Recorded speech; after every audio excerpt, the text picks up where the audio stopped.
once Gigz found out how punishing it is in ranked to lose games once you are higher up in ranked, once that happened, like a lot of teams, a lot of players left, and like the LFG didn't become so like LFG anymore. It was more of like you need an actual squad, because if you lose a game, you will get extremely punished.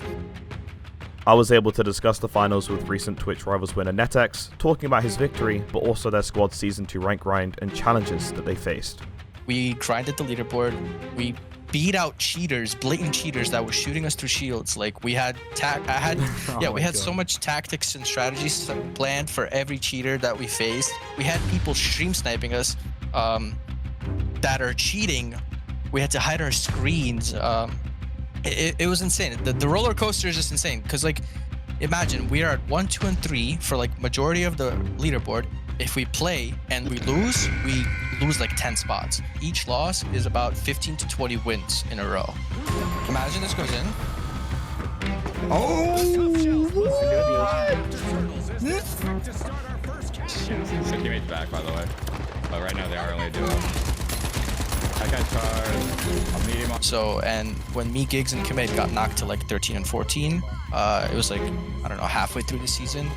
We're like, okay, boys, let's do it. We can do 1, 2, and 3. And we went on a 120-something win streak. It's Oh my god. I could probably give you an exact number if I look at our group chat, but that's crazy. It's over 100 wins in a row. And I'll tell you, from number 10 at the time, it took us 80-something wins to get to number 1, 2, and 3 in a row on the roof.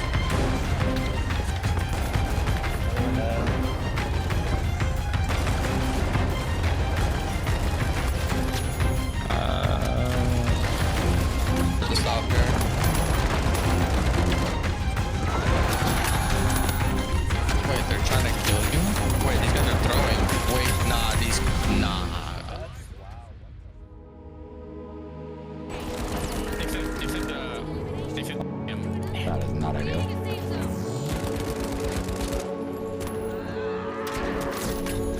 Nice. 1v1. He's dead. You got this, bro. You're better. Let's go. You're better. But it was a fantastic hold by neteX and squad, who were able to maintain first place. And to no surprise as well, we were saying these are the 3 players that have been grinding a lot. So once again, Gigz, neteX, and Commit, they ended up getting number 1, 2, and 3 season 2. So they have a lot of experience, and they're definitely showing that right now. First game, round 1, they were able to secure first place, play their charge right at the very end. They didn't want to fully commit, but they also had to make sure that it's fine. We got it. I had to kill him, bro. It's an interview after all, and I'll ask this of you gentlemen, and feel free anyone to answer. Was this just a game of ranked for you, or is this like, you know, business as usual? Yeah. I mean, no, it's definitely harder than a ranked match. It was not just a ranked match or the usual, but It may look easy. It was business as usual. And after the event, there was conversations popping up around the players' balance participating in the event, so I wanted to ask what netex's thoughts were on the issue.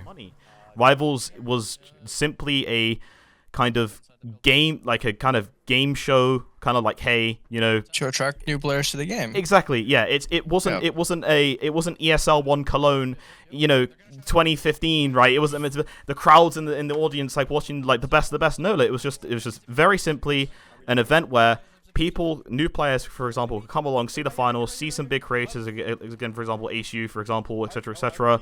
You know, these big streamers playing the game, hanging out with each other, some of them learning the game for the first time, again, Lulu, Lundmark as well, and just very simply, who cares about the cash or the stakes behind it? The reason why we won most of the games is, well, our strategy actually changed 24 hours before the tournament actually began. Oh, really? Because we realized that the rules are like not to just like qualify. You have to place first place for points. So it's like we had to change our strategy. But like if you actually look at the competitive side of the tournament, like if those people in that tournament that I named have been playing actively throughout the entire season, we would not be like so favored as much because like I said, they're better mechanical players than me. than commit even. Yeah. Like the only strong asset of us was literally us three together. Yeah. I'm not gonna say like if Gigz had any other 2 players, he would win the tournament. Obviously, I'm not gonna say that, but he would definitely have an advantage playing with any 2 other players if he didn't choose me and commit, because just of the pure knowledge he has of the game by actively grinding the game out. So he would be able to like, micromanage the 2 people that he had. We would not be able to do what we did in the tournament as much. We would get punished for it very heavily. Yeah. Like people don't even like, I don't know how, it's like a whole different topic. Like the spawns, like I know every single spawn on every single map and every single cash out, where people spawn. Like I can even like go into my Twitch clip for you and show you how I caught Detail's team off a spawn because of a cash out and got 2 free kills because of it.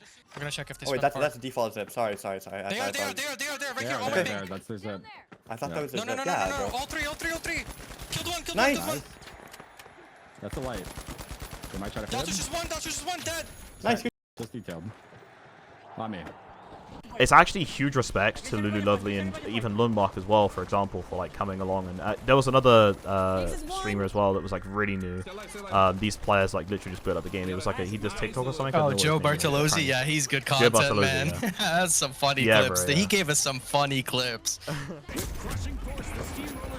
The bunny guy's low as fuck. I need the Heavies to defend me! I'm holding it! I'm holding it! I jumped down. I had shielders to them on me. The bunny guy was Solo running around right now with my hand. Oh, good try, bro. And then he takes me! What the is that? See, I think you can probably agree with me that esports should have as less RNG as possible. And the fact that you can run into a building and on the left side of you is a glitch barrel and it can completely change the fight in your favor is wild to me. But I don't, again, I said this since the very start, the finals is more of a casual game than a competitive one. And I think the problem is that there's 2 sides of the coin. It's one, competitive players in their right mind, they should do this, have tried to push the finals in a competitive direction so quickly. But on the other side of that coin, there isn't tech stuff to support them doing that. Like for example, you could probably all easily agree, hey, just remove the barrels from the game, remove like nearly all barrels from the game in a competitive side, and you play cash out without barrels, right? In a private match, there's like a button to tick. It's like which barrels to remove, explosive, remove toxic, remove glitch. Yeah. Events too. Yeah, events exactly. Disable events or have a specific game or event that you all agree on, and then you can start building a competitive mode out of that. And that's why I said all the way back in last year when I was talking to Lyric about the finals, I said, what will really help the competitive scene is not private matches, is actually custom modes. And I brought the idea to Lyric and I said, imagine everyone is allowed to make that. Do you remember Black Ops? Like you could make your own custom modes. You could change like the sprint speed, the crosshair, the spread. Yeah. I know what you're talking about. If you put that in the finals, I think that the finals would be so good because you could. Yeah, the health regen, health you could regen, change, everything. There will be a system in place made by top players that all agree on every single. You guys, I know what would happen as soon as they make this. If this does ever happen, you guys would all go into Discord and you would all agree on every single option. You would go through every single option. Yeah, we should have this. Yeah, we should have this. Yeah, boom. 100%. There is your competitive format. Upload that mode online. Right, and you could click on like a button, or there'll be like a little hub where you could download the mode to your lobby. Right. Boom. Yeah. There's the competitive scene. I mean, it's not even only for the competitive scene. This benefits the casual side too. Like I told him in the Discord, you guys should add like taser tag, for example. Like how like in Counter-Strike we had custom servers to like surf around, bunny hop around, man. KZ like climb around and stuff like that. KZ, Yeah, like all these cool things. Man. Like even Overwatch has that. Like you have so many like cool things that casual players created, like Genji Ball, bro. Like stuff like imagine playing dodgeball with a cash box in this game. Ball, Like what you can do so much creative things in this sandbox. It's insane. That's what I'm saying. I actually ran a football match in the finals a while back on stream. It was actually really funny. We were in church on Monaco, and the doors were the goals in the church, and we were just throwing the cash box in the goals, and there was 2 heavies as goalkeepers. It was actually really funny. I'm doing that's that. actually lit. Yeah, I'm doing that more for my game show. But no, 1,000%. And I think another one is Scout. So you know, like the CS:GO Scout low grabs. You just run in the server like low grab Scout snipes. Scout snipes. Exactly. Yeah, I know what you're talking about. That in the Melee finals would and the go sniper so only, hard. yeah. That would go so I hard in agree. the finals. Especially since the game has low grab too. That's Yep. like perfect. Exactly. Like I'm telling you, like they can cook. And then for the competitive side of that, what you mentioned, these specific lobbies that you can create, like suspended structures. Nobody wants to play suspended structures. Jesus, I hate if that. you can choose, if you can choose what map and what iteration of the map you can play on, that's fire, bro. Sandstorm Vegas. Nobody wants to play Sandstorm Vegas. Yeah. Okay, I agree. Like, the fact that was the come on, first match, by the way, on Twitch Rivals is crazy. It's like, dude, yeah, like. I don't know if like maybe they just need to hire like 5 people that have like, you know, a lot of experience in balancing, or that have a lot of experience playing the finals, because you could hire 5 people that have experience in balancing. You need to know the game, right? And I think that that's like super important. Yeah, I understand your point, but like there's a good argument for this. Like in Terminal Attack, like Terminal Attack is like technically a tactical FPS shooter, right? Yeah. And in tactical FPS shooters, TTK is very fast. Like in Counter-Strike, you one-shot headshot, right? Yeah, in Valorant, same thing, right? So if you can't really whatever balancing they do to Terminal Attack will never be the same as Cash Out, because like it makes sense for Terminal Attack to be a fast TTK game. Like a light sniper should be killing you in the head with the sniper rifle. But in Cash Out, I mean, in Cash Out, technically that will work the same way. I think that's cool. Like if you get one tap across the map to the head, sure. But because you get rewarded for hitting a cool shot. Crazy shot, yeah. Yeah, right.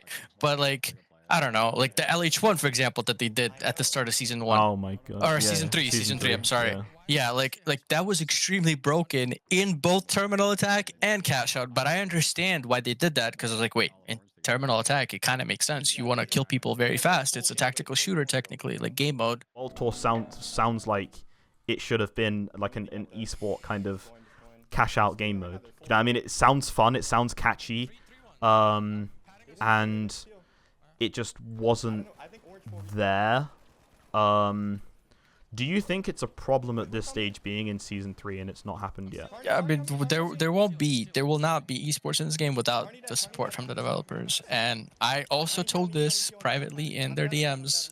So there's about like 3-4 months ago, there was a game that came out, was Marvel Rivals, right? You heard of it?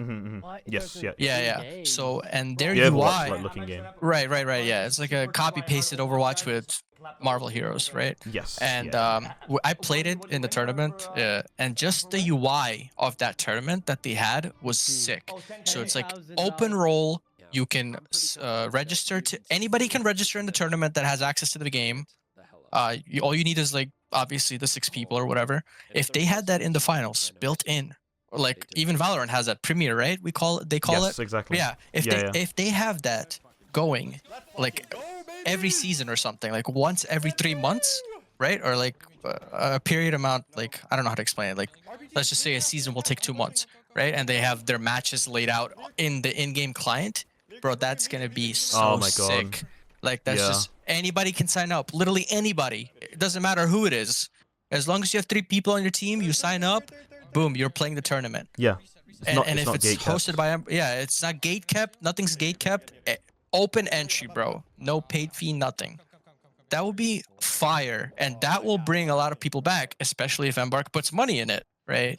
So. No, I think that's needed. I think that's needed. Yeah, but it is. The support is not there. Like it's just not there. The support is not there. The Twitch viewership numbers are just not there, and Twitch viewership you have to be for this game is honestly never there unless there's Twitch jobs somehow for this game. Yeah, that's what I'm saying. You have to be crazy if you're telling me that like from a business point of view now. Okay, I don't like Otter is, for example, like one of the best like business oriented point of view like creators in this game. Like he's very good at like being able to do this like full for like his stuff. He's do it for his job, right? He's very good at like keeping the business side of things going. I'm like really bad at it because like I'm stupid. Like I'm being so stupid in the way I'm doing the finals content, in the fact that you could go over to another game and bring a lot of your viewers that are so accustomed to it. And again, I know I keep bringing Lyric's name up, but Lyric, for example, like he knows that he can get a lot of viewers, for example, in Apex Legends, because that's like kind of where he came from. He's good at that game. But he goes over to the finals and he takes a viewer count hit just because of that. Yeah. And if you're doing that from a business point of view, you're losing your mind. And you have to have a lot of passion for the finals to be able to accept that reality. And that's actually one of the reasons that I think that these kind of players that do this full time, because it's not their fault. They're allowed to play the finals for views, etc. I'm not saying that Lyric does. I'm just saying overall, you're crazy. You're crazy if you're dedicating your time to the finals, and it could be done elsewhere. You know what I mean? It could be done on Valorant. I want to comment on this actually. Like, so Gigz is a very big Destiny 2 creator. Yeah. Like on average, he gets about 2,000-3,000 people watching him playing Destiny, right?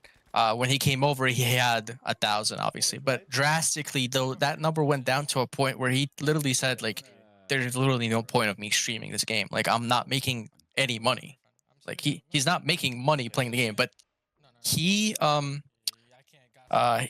like, I don't know how to explain it to you. Like, he made a mistake, he said, in Apex Legends when the game came out, and he was streaming it, and then he gave up on that game, and then it blew up. Oh no. And yeah, so he made that mistake, and he says he doesn't want to make that same mistake with this game. And he really thought this game, not even him, everyone. Me, at 28 years old, seeing this game, I'm like, okay, bro, this game actually has like a future. Like, this could be the next FPS of 2024 or 2023, whatever. Like I was a believer too, bro. Like, and you can't fault me for it. And he was the same way. He literally played this game because he actually enjoyed playing the game. It wasn't really about that money anymore for him, like streaming wise. Like, that was just a bonus, I think, for him, is streaming the game and making money. He actually enjoyed playing the game with me and Commit and whoever he was playing with. Like, he actually had that like drive to play because he saw that there's potential in this game. And then during that time, like, again, if there was like anyone managing him, they're like, Gigz, what the hell are you doing? You know, like, you're literally sacrificing viewers and monetary gain just for the finals. And he's like, I know, but I love the finals. It's like there's a lot of I have a ton of respect for someone that like that sacrifices a part of themselves for a greater good. Like, again, you could translate it over to the IGR role that you said you were doing, for example. But like, even again, on the flip side of that, for streaming, it's like, dude, I really think that all of us in this space deserve to kind of be rewarded with the glimmer of the other side. Because I think, imagine if the finals, was still had that same hype now that it did in Season 1, where everyone would be, where the scene would be, where the esports would be, where the game would be. Because in a way, the game probably would have changed course because of feedback from a lot more viewers and keeping the game up. Oh, yeah. I could already imagine, bro, if Twitch Rivals happened and we had 300k players playing still to this day. Oh, bro, could you imagine the hype of like new players like discovering the cash out mode in Twitch Rivals with that many player interest in, bro? I think it would be like a faster way into the esports team from Embark's point of view. Yeah. Like,